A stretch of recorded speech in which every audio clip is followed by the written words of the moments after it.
Welcome to this film on deaf blindness, a unique and often misunderstood condition that affects both vision and hearing. Deaf blindness can create profound challenges in communication, mobility, and daily living. But it's also a testament to the resilience and adaptability of those who live with it. Let me start by what deaf blindness is in the first place, because reality is that itself is complicated. It's clearly a person who has a loss of hearing, a loss of vision, but that loss of hearing can be to any degree and can happen at any age. The loss of vision can be to any degree and can happen at any age. And both these factors are key. This vision and hearing are such essential senses. An infant learns about the world by seeing and responding, hearing and responding. So let's take perhaps the cleanest case. You are born without vision, without hearing. And think of that infant and how that infant is going to learn about the world. What is left? What is left is actually a pretty powerful sense, the sense of touch. Now we underestimate. Touch is actually a fabulous sense, and in fact a sense that helps a baby make sense of what he's seeing, what he's hearing, but definitely what he's seeing. But if the child doesn't see, then he doesn't know to reach. He doesn't know to take. He doesn't know that he has to use this powerful sense in order to understand the world. So it's hit and miss, right? And it really lies with the adults, the parents, the others around the child to recognize and respond. This is fantastic. When it happens, you can build in communication as well as learning all at once, right? Children recognize their moms by how they smell, not just by how they look or how they sound, right? Newborn babies have that strength. So these senses can be encouraged to combine through positive experiences. But in order to do that, we need to let go of all the ways that we know how to interact with the world. What do I mean by this? When an adult picks up a child, it shows in our face, it shows in our body, it shows in our voice. And children are pulled toward that and they respond. But this child is going to actually respond to your hands, to your emotion, and respond to that with his body, with his hands, with his feet, and not with his face. So a parent not getting a visual response may put the child down and move on. And thus could begin a journey of starvation, right? When we interact with children who are deafblind, adults who are deafblind, we need to see the potential of this wonderful sense of touch and be intelligent in how we use it. So if you have a little vision, if you have a little hearing, if you lose your vision later, if you lose your hearing later, you have that much more support, that much longer. But don't be fooled. Vision develops as you grow up, and it develops in response to what it's experiencing, what the person is experiencing. So when you have really low vision, when you have numerous limitations, your experience of the world becomes that much less unless it's adequately facilitated. What challenges arise when communicating through touch? Touch has it has many challenges, but one of the big challenges is that it's both the sense I have to use in order to communicate with you, right?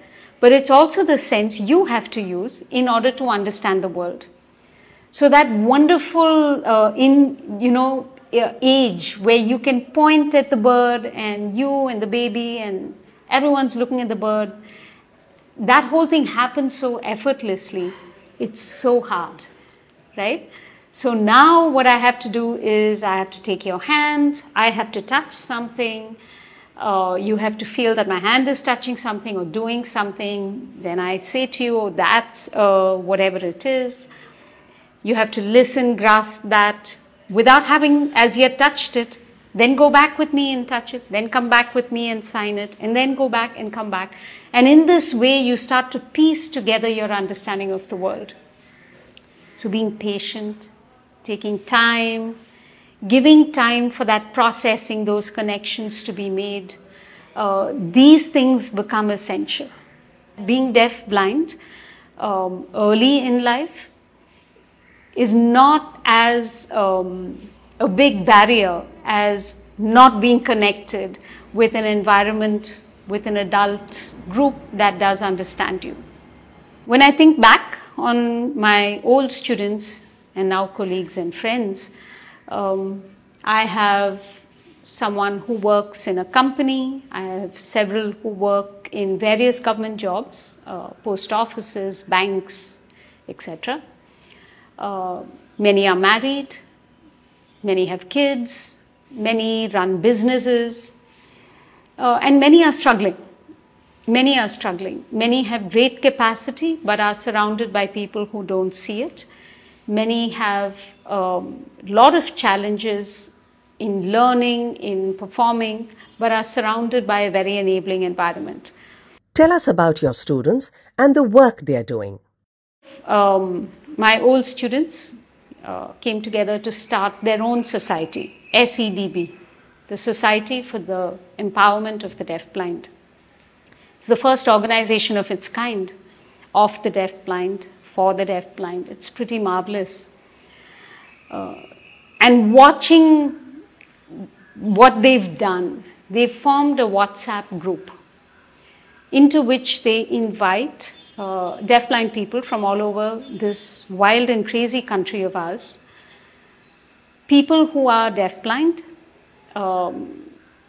and people who support people who are deafblind, be it family members or be it interpreters, deaf friends, whatever.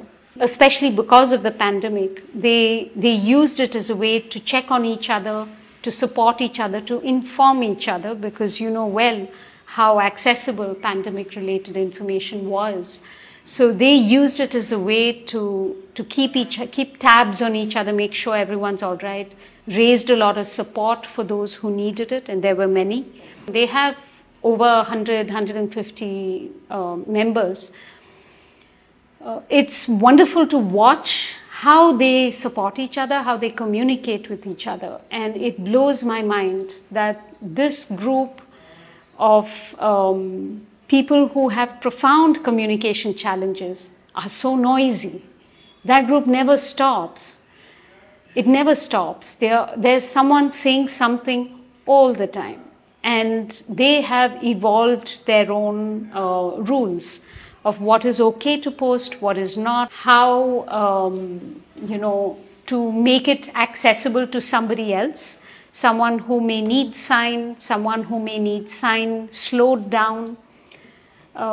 Technology has been marvelous for them. This in particular, having access to internet, to WhatsApp, and to find a way to educate each other. Every year, SEDB organizes a conference of adults who are deafblind and sends out the invite through the Deaf Network to find anybody who is deafblind and bring them in. How marvelous is that? So every year, we have new participants who join us, and over 95% of them are adults who are deaf, who are losing their vision. We do have a few who are visually impaired through life and are losing hearing, but the vast majority of people who join us are deaf adults who are losing vision in adulthood or who have lost vision.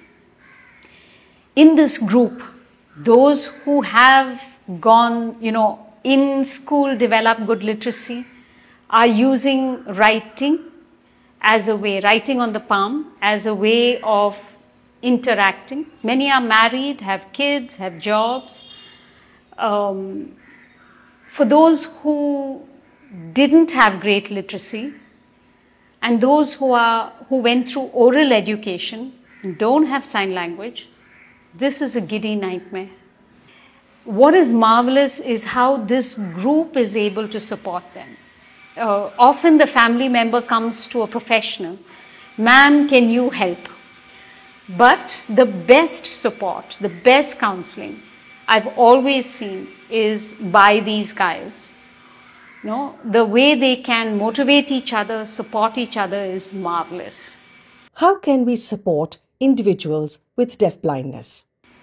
We run a library of adapted storybooks because we see literacy as the one big thing across disability that so many people lose out on. And without literacy in today's world, access to technology becomes hugely limited, a lot of technology, right?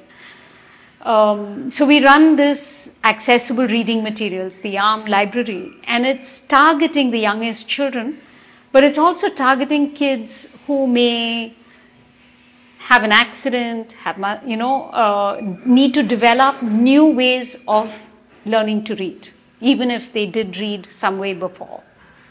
We already have created books that are meant for people who are coming to a new form of literacy later in life.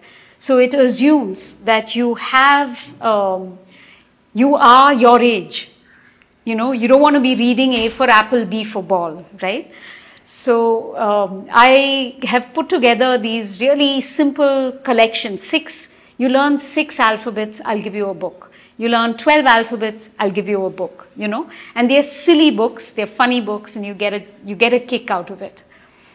I'll never forget the first time Sunil labored through his first book, and he was mind blown that he could do it. Giving this kind of access to adults, giving them respect, giving them joy. He gets such fun out of reading these little books. It's lovely to see.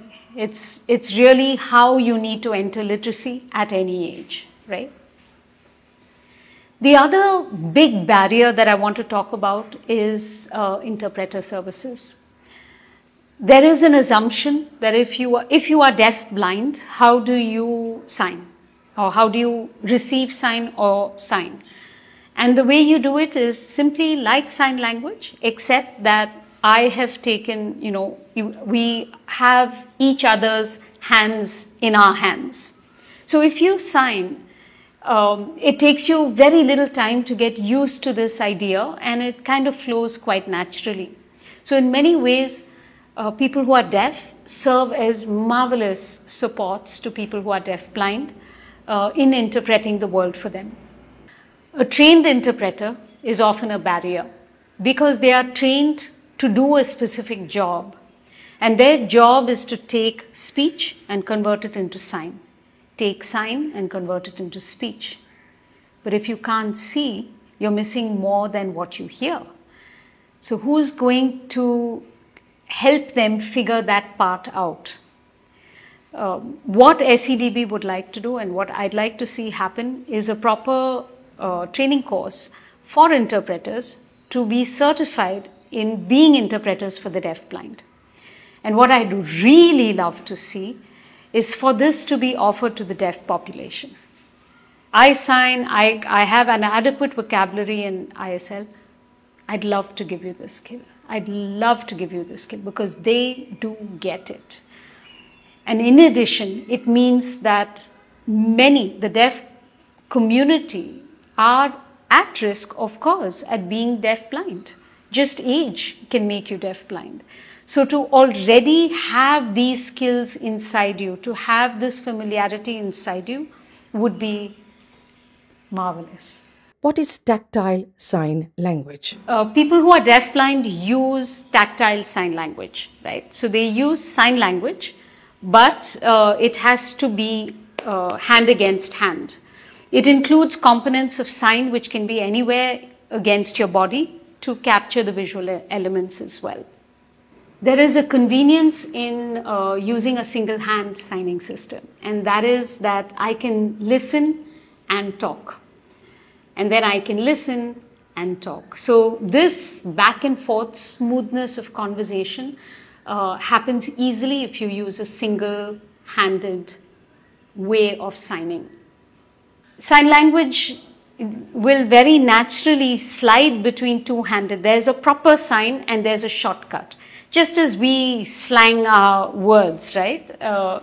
It's not different. So if I'm eating a sandwich and I sign with one hand, I'll sign with one hand. Whether I'm using ASL or ISL doesn't matter, right?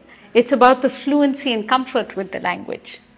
But tactile sign language is not just sign language made in your hand. There are numerous elements to it, and there are numerous rules, ways by which you can send information to your partner, to your conversation partner, about so many other things, right?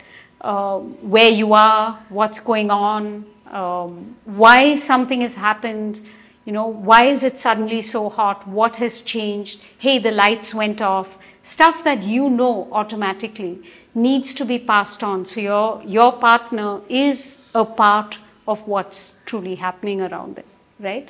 So you need, as an interpreter, to learn how to do these things without being overwhelming, right? You need to figure out when to give information, how to give information, how much is too much, how do you figure these things out. You also need to really get comfortable with your partner's language, their language history, their experience history, so that you can pick words. I remember stepping in, I'm not an interpreter, but just stepping in to support my deafblind friends. And the deaf interpreter came to me later and said, "You shortcut everything." And I said, I don't shortcut, I simplify, because I know who I'm signing to. If I were to just take your sign and mirror it, I'll lose him. So I know him well enough to know how to take the key elements and make that available to him. That is actually not what we teach our interpreters to do. Their job is to simply we don't interpret the conversation, we just reflect it, right? So these elements, I think, are essential, and it would be wonderful if we can. I think it would make a world of difference to our deafblind colleagues if we can provide this additional support.